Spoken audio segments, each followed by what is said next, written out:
En términos de la escala de complejidad social estimada para las sociedades del continente americano para el año 1501, las comunidades indígenas ismeñas se encontraban a nivel medio. Estaban reunidas en un buen número de pequeñas sociedades agrícolas que los antropólogos suelen llamar cacicazgos, los cuales comprendían desde cientos hasta varios miles de habitantes liderados por parentales o linajes, encabezados por caciques, hasta donde se sabe, siempre de sexo masculino, que se valían de sus habilidades políticas o guerreros para mantener su precario y frecuentemente efímero poder. Si bien algunos cacicazgos, especialmente los que tenían acceso a las tierras más fértiles, las zonas costeras más productivas y los materiales de mayor valor eran más populares e influyentes que otros, y aunque los conflictos entre parentales y caciques conducían a enfrentamientos bélicos y al maltrato de rivales y prisioneros, no existía evidencia de que estas luchas se hubieran traducido en la ocupación permanente de territorios enemigos.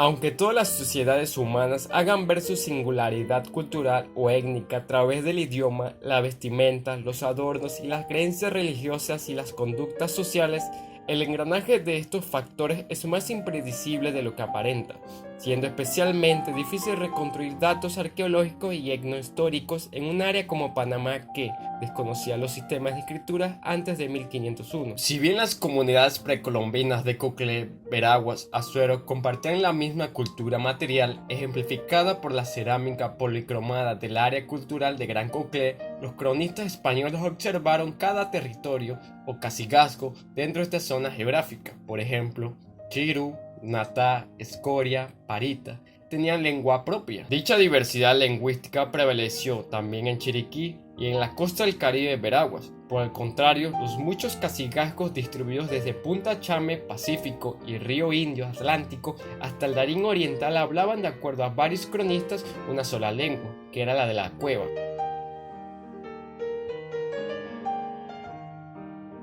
Vemos que en este periodo la unidad social básica de Panamá fue el cacicazgo, que se define como territorio en el que manda un cacique. Bueno, también está la variabilidad que prevaleció a lo largo del istmo en cuanto a la extensión de dichos territorios y al tamaño y la densidad de sus poblaciones. Están íntimamente relacionados con los grados de complejidad social de la humanidad. Es lógico asumir que las sociedades ubicadas en territorios pequeños eran más sencillos que aquellas zonas productivas cuyos millares de habitantes eran capaces de producir excedentes de alimentos y artefactos, los cuales ayudaban a consolidar su poder e influencia. Sin embargo, si bien algunas categorías sociales hereditarias estaban en el ápice de la jerarquía social, y aunque estas élites tenían privilegios de los que el grueso de la población no disfrutaba, las comunidades panameñas poseían características muy distintas a las ibéricas. Aunque se hayan propuesto que las sociedades de estas áreas de Gran Coclé o región central sobrepasaron a los cacicazgos en cuanto a complejidad, siendo en efecto pequeños estados. Esta opinión no está compartida por la mayoría de los especialistas que, pese a diferencias entre ellos en cuanto a la singularidad del rango social y a ciertos detalles que atañen a las relaciones sociales, se conforma al parecer con las siguientes generalizaciones. 1. El poder de las élites estuvo arraigado con jerarquías genealógicas, ejemplificadas en teoría por los clanes ranqueados, los cuales fueron monopolizados por personas de sexo masculino. 2. La transferencia de poder dentro de estas unidades sociales de mayor rango se basó en tanto la habilidad individual como en la herencia. 3. Los líderes hacían gala de su rango exhibiendo sus bienes de forma ostentosa en la vida, en la muerte y complaciendo a sus guerreros y aliados con presentes en grandes reuniones sociales. 4. Los caciques, sus familias y bandas de guerra se trasladaban constantemente de asiento en asiento dentro de su territorio, teniendo en cada sitio una casa especial. 5. Eran frecuentes los ataques de los caciques contra sus rivales en territorio vecinos, después de los cuales los prisioneros, si no eran ejecutados, eran maltratados, herrándolos y mutilándolos. En todo caso, privados de sus derechos funerarios u obligaciones a trabajar por sus contrincantes victoriosos. 6. El dominio de un cacique sobre otro fue por lo general interino, situación que se desprendió de la distribución bastante equitativa de los recursos básicos en cada territorio poseedor, en la mayoría de los casos de tierras en diferentes hábitats. A continuación, consideremos en mayor detalle dichas generalizaciones.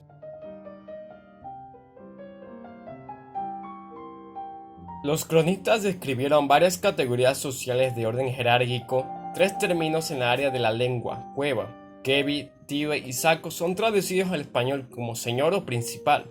Es probable que sean vocablos sinónimos de tres idiomas diferentes. Otra categoría social, al parecer de menor rango, es cabra, que se reservó para los guerreros sobresalientes, los cuales podían aspirar a este título gracias a sus propias habilidades independientemente de su posición de la jerarquía hereditaria. Antes de seguir, mencionaremos mucho el nombre de Obeida. González Fernández de Obeida Valdés fue un militar, escritor, botánico, etnógrafo y colonizador español nombrado en 1532 por el emperador Carlos I, cronista de las Indias recién descubiertas. Su libro Natural y General de las Indias, ocupándose de los habitantes y sobre todo de los animales y vegetales del Nuevo Mundo, él describía las jerarquías de estos indios. Según Obeida, la manera como un indio que es de la gente baja, común o plebeya sube a ser cabra es cuando en una batalla de un señor contra otro se señala, sale herido y pelea animosamente. Si el príncipe no está presente, no se gana tal honor. Una vez obtenido, este título podía ser heredado. Los hijos varones de esto ocurren en esa misma hidalguía y se llaman cabras. Son obligados a seguir la milicia y la arte militar de la guerra. El rango de los miembros de estas categorías sociales se señalaban con cierto tipo de pintura facial o corporal. Los sacos y cabras son ya hombres de experiencia en las cosas de las armas que ellos usan. Iban con sus penachos y envijados, esto es pintados de achote o gajua, y se llevan insignias señaladas para ser conocidos en las batallas. Los jefes se adornaban extravagantemente a la usanza del cacique, que era costumbre en aquellas partes que los caciques y hombres de principales traigan en las batallas algunas joyas de oros en los pechos, en las cabezas o en los brazos, para ser señalados y conocidos entre los suyos y aún entre sus enemigos. La transferencia de poder del principal podía ser directa, de padre a hijo. El primer hijo que el varón aquel suceda en el estado, y faltándole hijos heredan las hijas mayores, y aquellas casan sus padres con los principales vasallos suyos. Esta última observación, la cual hace pensar que las mujeres no heredan el poder directamente, compagina no solo con la falta de evidencia arqueológica de mujeres tan ricas como los hombres más opulentos, sino también con el hecho de que las espavés, que eran mujeres principales en una sociedad polígama, las cuales solo adquirían dicho título al casarse con un cabra. Esta conducta está confirmada por el hecho de que los hombres de mayor rango pretendían tomar como esposas a las hijas de otros señores, o al menos del linaje de hombres principales. Uno de los privilegios de los kebias, tibias, sacos y cabras fue el tener tantas mujeres como quisieran, si les pueden dar de comer. Los señores principales al parecer intercambiaban sus mujeres, pero no con cualquiera. Las élites parecen haber intercambiado mujeres aun cuando estuvieran en conflicto. En lo que a las responsabilidades cívicas se refiere, Obeido destaca que le tocaba al cacique administrar la justicia, lo cual, de acuerdo a este cronista, pudo ser excesivamente severo, con tanto de ejecuciones y mutilaciones.